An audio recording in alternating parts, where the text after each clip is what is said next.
যে একজন মা আমাকে এই গল্পটা সে শেয়ার করছে যে সে ফজরের ওয়াক্তে ঘুম থেকে উঠে তার যে ছেলে আছে সেই ছেলের রুমে গেল, তাকে নামাজের জন্য ডাকবে এই জন্য গেল। সে গিয়ে দেখে যে ওই রুমের লাইটগুলো জ্বালানো, ফ্যানটা চলছে, তার বাচ্চা দুই পা দুই হাত দুই দিকে দিয়ে ঘুমাচ্ছে। মানুষ কিন্তু নামাজে আসে না, কিন্তু পৃথিবীর প্রতিটা মসজিদেই ফজর, জোহর, আসর, মাগরিব, এশা আল্লাহু আকবার ধ্বনি উচ্চারিত হচ্ছে। অর্থাৎ মুয়াজ্জিন সাহেব কিন্তু নামাজের দিকে আহ্বান তিনি করছেন যে তোমরা নামাজের দিকে আসো, হাইয়া আলাস সালাহ, তোমরা নামাজের দিকে আসো, হাইয়া আলাল ফালাহ, তোমরা কল্যাণের দিকে আসো। এরকমটা দেখা যায় যে দোতলায় মসজিদ থাকে আর নিচতলায় থাকে মার্কেট।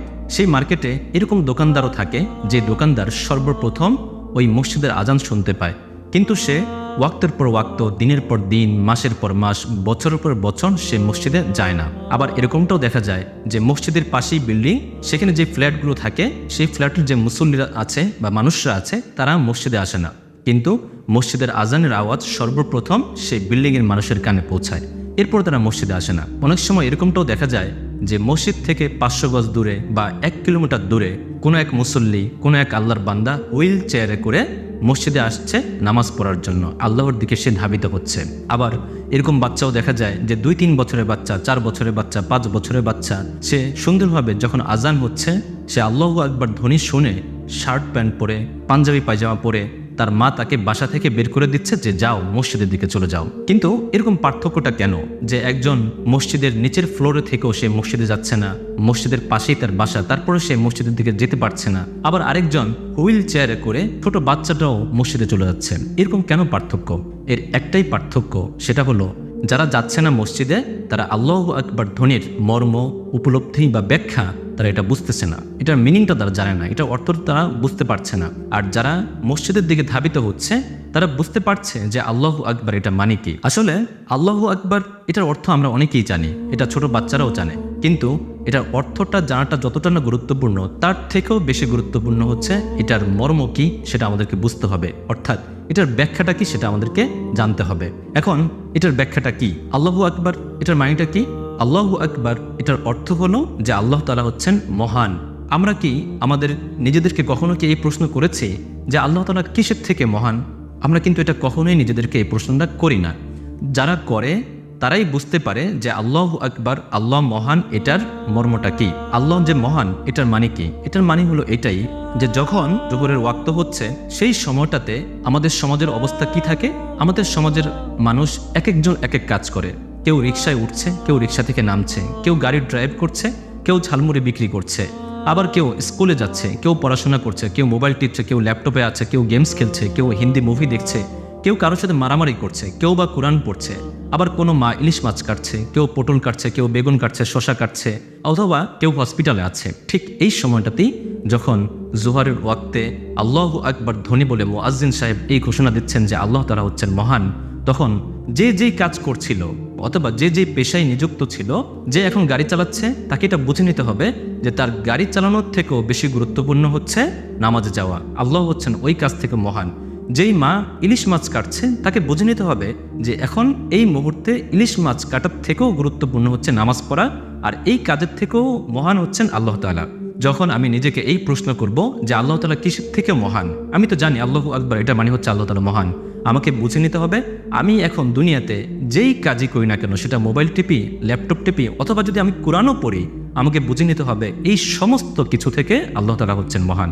অর্থাৎ আমাকে এখন নামাজ দিতে হবে, আমাকে এখন আমার ল্যাপটপ অফ করতে হবে, আমাকে কম্পিউটার অফ করতে হবে, আমাকে গাড়ি অফ করে গাড়ি সুন্দরভাবে পার্কিং করে আমাকে মসজিদে যেতে হবে, আমাকে আমার রান্না বান্না অফ করে আমাকে জায়নামাজে দাঁড়াতে হবে। আল্লাহু আকবার এটার মানেই হলো এটা। যখন কোনো বান্দা এই আল্লাহু আকবার মানি এরকমটা বুঝতে পারে, তখনই সেই বান্দা মসজিদের দিকে ধাবিত হয়। এখন যারা মসজিদে যায় না তারা এই কারণেই যায় না যে আল্লাহু আকবার মানে তারা বোঝে না, অথচ তারা মসজিদের খুব কাছাকাছি থাকে। আপনি যদি তাকে বলেন যে ভাই নামাজে যাও, সে যাবে না। কারণ কি? কারণ সে আল্লাহু আকবার এটার মানে কি সে এটাই বোঝে না। অর্থটা জানাটা গুরুত্বপূর্ণ না, গুরুত্বপূর্ণ হচ্ছে এটার মানেটা কি। এখন প্রশ্ন হলো যে আমরা কেন আল্লাহু আকবার এটার মানেটা জানি না? একটা গল্পের মাধ্যমে এটা বোঝাতে পারি, এটা সত্যিকারের গল্প।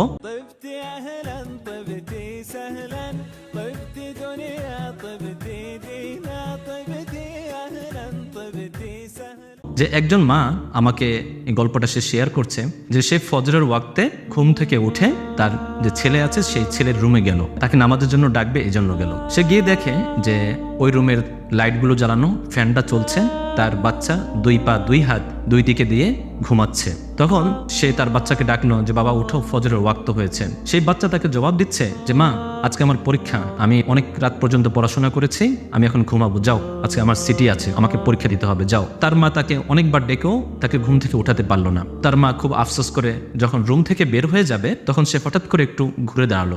ঘুরে দাঁড়ানোর পরে সেই মায়ের চোখ পড়লো ওই বাচ্চার টেবিলের দিকে। সে দেখলো ওই টেবিলের মধ্যে অনেকগুলো বই সাজানো। সেই বইগুলোর মধ্যে physics, chemistry, higher math, math, general math, তারপর Bangla first, Bangla second, English first, English second, biology, zoology, অনেক কিছুই আছে, অনেক বই আছে। এমনকি ঈশ্বরচন্দ্র বিদ্যাসাগর, তারপর শরৎচন্দ্র চট্টোপাধ্যায়, অনেক অনেক বই আছে, বিভিন্ন লেখকের বই আছে। কিন্তু সেই মা ওই টেবিলের মধ্যে একটা কুরআনের কপি, হাদিসের একটা বই বা মুসলিম লেখকের একটা বই আবিষ্কার করতে পারলো না। এটাই হচ্ছে আমাদের আল্লাহু আকবার মানি না বোঝার কারণ।